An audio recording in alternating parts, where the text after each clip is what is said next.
who is at the airport, and he's got the very, very, very latest for us there, and he's inside the airport. Let's now try and see if we can talk to us and maybe bring us up to date as what's happening there. Do we have Tom? Tom, hi there. Well, tell us what's happening where you are at the moment. You showed us some shots and some people around you, but what is the very latest? Yeah, hi there, Marina. I'm not sure what the connection's like here. My apologies if it's a bit dodgy. The signal down here on the so great, but I'll just try and get a small sight of the press pack waiting for Anna, or perhaps even. Well, I have to apologize for the quality of sound from Tom Barton that we are getting, but what he was saying that, I mean, there are a lot of people there at the moment, as we can see, Ivor, a lot of people there, everyone's waiting, suspense is building up, obviously. Well, right now on the screens, we can see Anatoly Kucherian, the lawyer that represents Snowden. Yes. Well, Ivor, you know, before we switched to Tom, we were discussing, you know, what's next for Edward Snowden, who's obviously still at the airport, hopefully.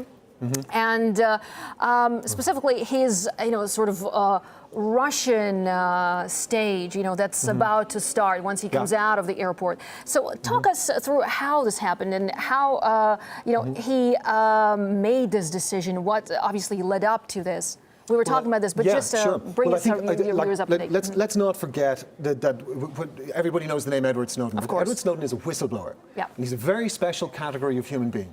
They take a very, very brave step to raise flags about institutions of which they are a part of and upon which they depend for their income, for their livelihoods. So there's a great deal of, I think, psychological isolation involved in any decision to blow whistles. And I think Snowden strikes me as being a very intelligent guy, and I think it's something that he probably may have read up on before even taking the step to expose the NSA's extraordinary web of surveillance across what we know as global social media.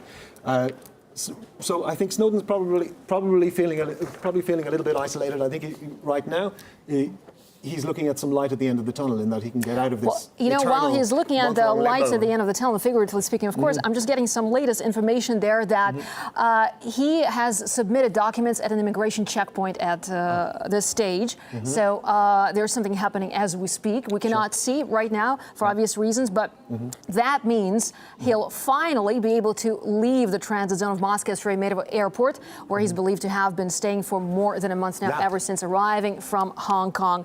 Well, the lawyer that assists Snowden in his plea has arrived at the airport within the last hour. Well, we've seen the pictures of him. We know he's there. Now, whistleblower's formal asylum request could still take up to 3 months to process. Well, he'll get the asylum for a year and will be able to renew his stay annually.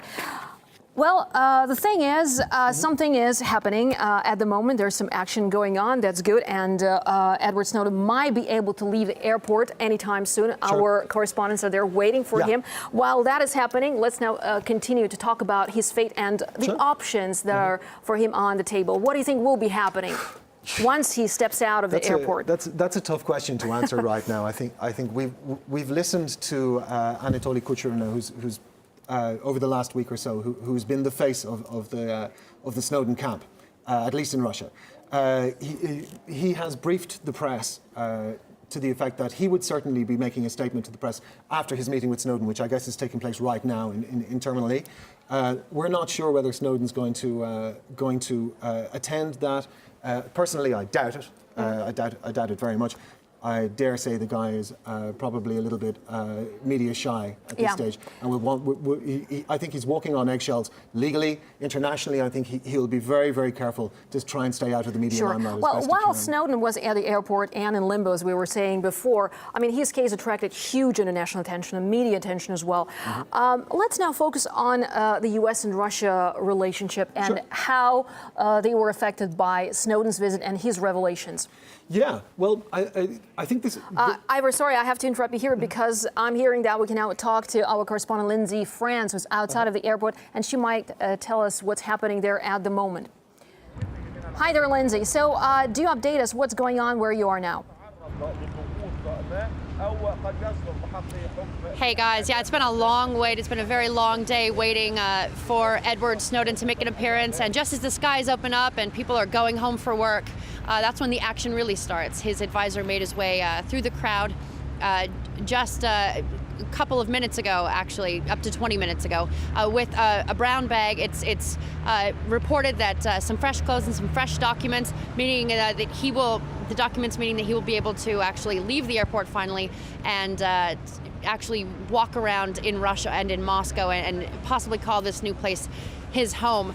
Now, he's been here for over a month, and it was reported that he didn't think it was safe to fly to any of the other countries that had offered him asylum out of fear that the U.S. would ground those flights. And that is when he turned to the Russian Federation and the Federal Migration Services to consider his temporary asylum bid. The police began making their presence known in a very, very heavy way about an hour and a half ago, blocking a certain door on the first floor of Terminal E here at the airport. I just went up to the Capsule Hotel in Terminal E earlier today to sniff something out, find out what I could, and I was turned away from that location. This door happens to be exactly 5 floors below that hotel. So it appears as if the journalists are waiting with bated breath as security keeps them away from that door, and that Edward Snowden will come out and finally make his appearance, possibly give us a statement. If not, at least his advisor, Anatoly Kucherena, who brought in that bag with the reported fresh clothes and fresh documents, will at least say something of what the plan is at this point. But one thing is for sure, that over the next 3 months, he plans to possibly look for work and to hopefully make Russia his home. Now, it's also important to note that his advisors have said that whether or not at the end of those 3 months the decision is favorable or not, whether or not he is allowed temporary asylum for the next year or not, there are plans in place. If he is allowed to stay here for the next year, he will look for work and look to settle here. And if not, that decision will be appealed. And that just points to how serious he actually is in this case. So again, we are here all waiting and watching that door very closely, and will of course be tweeting and bringing you the latest when the next big thing happens. All right, Lindsay, thank you so much. Our fingers are firmly on the pulse. As you said, we are watching that door very, very closely. Lindsay France there outside of the airport, and earlier Tom Barton, who's inside of the airport. Well,